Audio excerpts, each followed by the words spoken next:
Hello StarCraft fans, this is Falcon Paladin coming to you with yet another daily Legacy of the Void upload. This is a game between INnoVation and Liquid MaNa on Lerilak Crest. This is a PvT from the Nation Wars tournament that just wrapped up about a week ago or now. And let's get right on into it. In the top right of Lerilak Crest, we have the blue Terran player representing the nation of Korea and SK Telecom T1. It is INnoVation. Hailed as one of the strongest Terran players on Earth right now, INnoVation needs nearly no introduction. I do want to say though, I remember watching him in the earlier days of Wings of Liberty when he really got his start. Always a very solid Terran player, good decisions, good mechanics, rarely threw away units. It made a big impression on me, and it's good to see him doing so well now in 2016.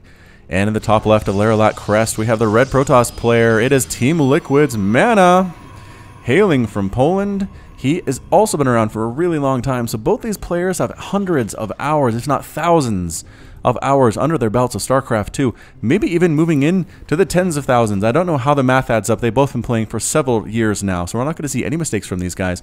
Really good decision making. They both are familiar with Legacy of the Void, been playing it also for several months. And I expect to see an amazing match here. Scouting down with the probe is a Liquid MaNa. Not going to see much of anything down here, unfortunately for him, but it is a gateway expand coming up from our red Protoss player. INnoVation, meanwhile, for it looks like a potential Reaper expand based on the fact that he already has his gas coming in here off of that refinery. Also, SCV scouting to the bottom directly below where he is. Neither player will find each other, but they might actually meet with their workers and give themselves a false impression as to where the other player is. We'll see what happens here. MaNa, boop, just a quick little kiss, as they say on Lag TV. The probe is going to check this bottom right section anyway. He doesn't know where that probe came from. And is he? Yes, he is going to go up the ramp.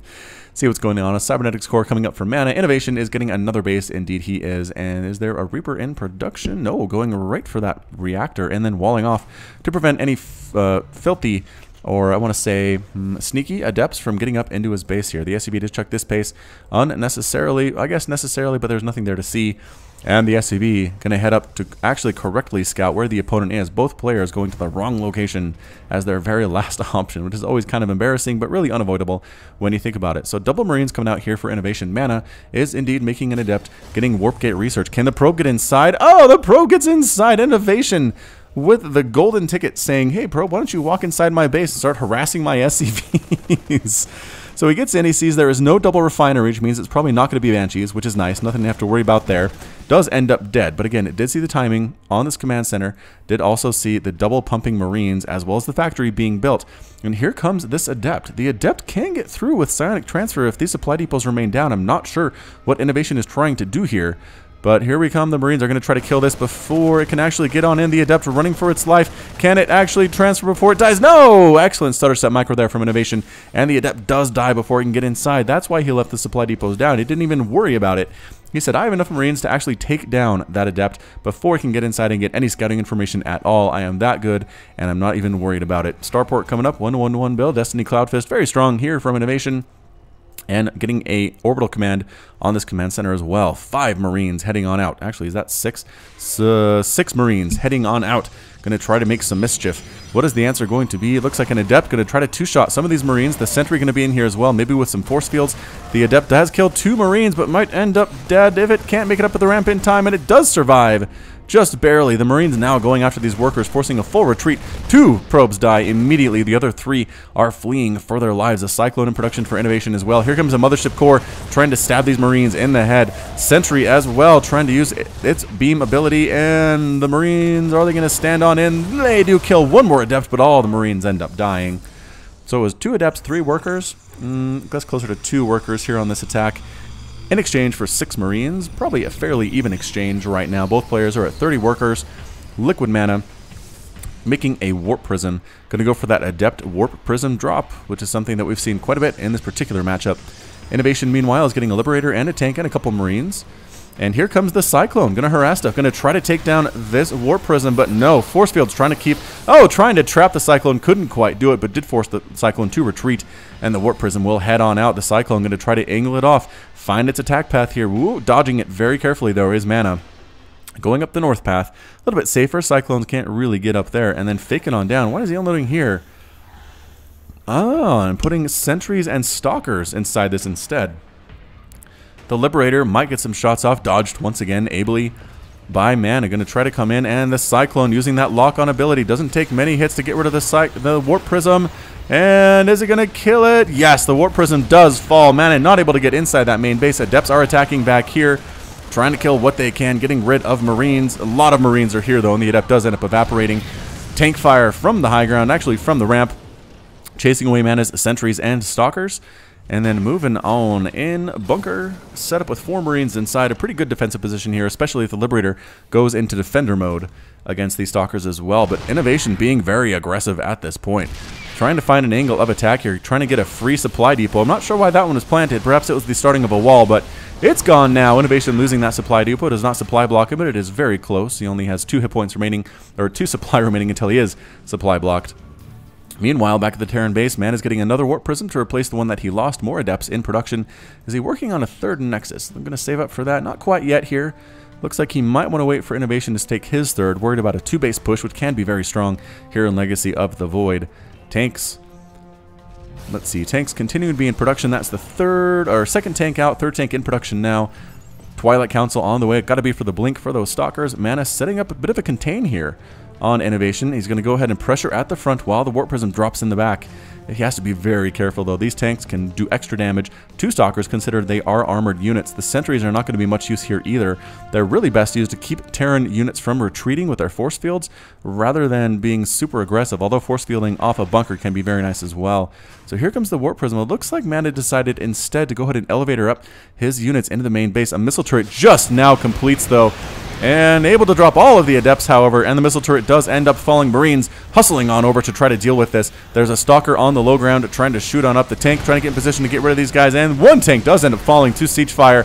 More and Adepts warping on in, pushing on in, flying tanks trying to defend the base as best as possible. All these Adepts are taking massive hits from siege tanks, backing up into the corner, getting a couple Marines here from INnoVation, swinging up along the top side. Adepts in this main base are killing a lot of SCVs as well, up to 12 total. More Adepts back here going after SCVs. Tanks forced to respond that way, and it looks like this might eventually get cleaned up. These stalkers do get picked up, except for one. Oh no! Oh, finally does manage to get out of there. The Warp Prism running for its life. The Liberator getting shots off. Takes a long time to actually kill a Warp Prism, though nothing that MaNa has to worry about. And Adepts heading on out. So at this point, let's take a look. 14 SCVs were killed. INnoVation is down to 43 total to 53 for MaNa. Mules make that up fairly evenly, though.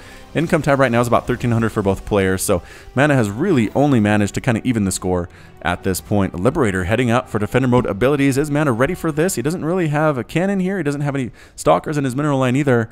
Not sure if he is ready for it at all. The Warp Prism going out for more harassment. MaNa really needs to make this happen if he's going to win this match. Tanks, Marines, Stim, Combat Shield, +1 on the way. Warping in an Adept to deal with this. I don't know why. Trying to find an angle. Oh, Photon Overcharge can reach the Liberator, and one more shot from the... No. One more shot from the Stalker would be able to kill it, but it does manage to escape. Defender mode, I don't think, actually hits anything from this position. So it's going to try to make it work here as INnoVation, but it's not going to happen at all. 2 Phoenix in production. They should be able to clean up this Liberator, no problem whatsoever. And taking that 3rd Nexus. So here it is, 3 Nexus, about the same time that INnoVation is landing his 3rd command center. And again, another attempt here with Warp Prisms to drop Adepts, but taking shots from missile turrets, trying to kill SCVs, building more missile turrets. And the tanks, INnoVation, really forced to keep a lot of his units at home with this constant harassment from MaNa. Indeed, the Liberator does get taken down by those Phoenix, and the Phoenix are going to head out and try to get some harassment done of their own on the other side of the field here. This base completely up and running, 56 to 52. Harvesters, Chrono Boost on this Nexus. Oversaturated all 3 of his bases. We might go for another Nexus here. Looks like he's prepping to do so. Meanwhile, pushing out is MaNa. INnoVation, is he ready for this? He has a lot of Marines and a whole bunch of tanks. Tank count is currently at 7. So we zoom out to take in the full breath. They knock down this debris. They're going to catch themselves a Warp Prism. No, MaNa is very much too careful. Too careful with his Warp Prism for that to happen. And getting out of there, taking some shots to the shields, but those come back. Not a huge deal. Protoss players out there. Protoss now has 4 total Phoenix. Looks like he's kind of quit on that Phoenix production for now, though chrono boosting both of his Stargates anyway. Immortals on the way, double forge. He wants to get those upgrades started. However, INnoVation is already there, man. He already has +1 attack, +1 combat shield being researched as well. He has some flying tanks. It's a very marine heavy composition here from INnoVation. Not sure what MaNa is going to have to deal with this. It looks like a very gateway-heavy composition from him.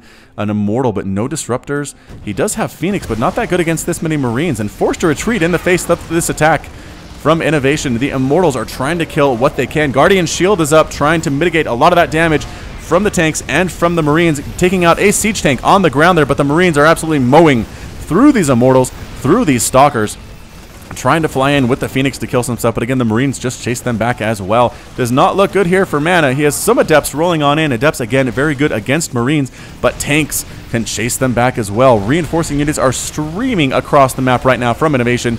Adepts are trying to kill as many things as they can. I just don't know what is left here for MaNa. Can he hold on? He's losing probes. He's losing pylons. Gateways are falling in the face of this massive counterattack from INnoVation. Individual units are trying to make a difference, but no. MaNa calls the GG. MaNa's defeated. INnoVation's victorious, and MaNa has left the game.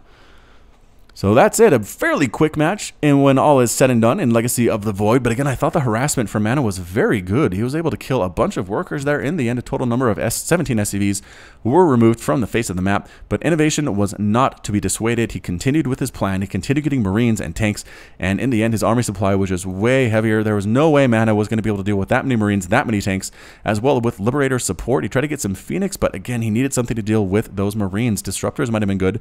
Colossus might have been good. Again, more Adepts might have been a good answer as well, but that Stalker Immortal composition was just not enough for him, and in the end, he was forced to tap out. So that's it from me today. This has been Falcon Paladin with yet another daily Legacy of the Void upload. Hit that like button, hit that subscribe if you like what you saw and what you heard today. You can catch me on Twitter and Facebook, both /Falcon Paladin. And until next time, as always, thank you for watching, and you take care of yourself.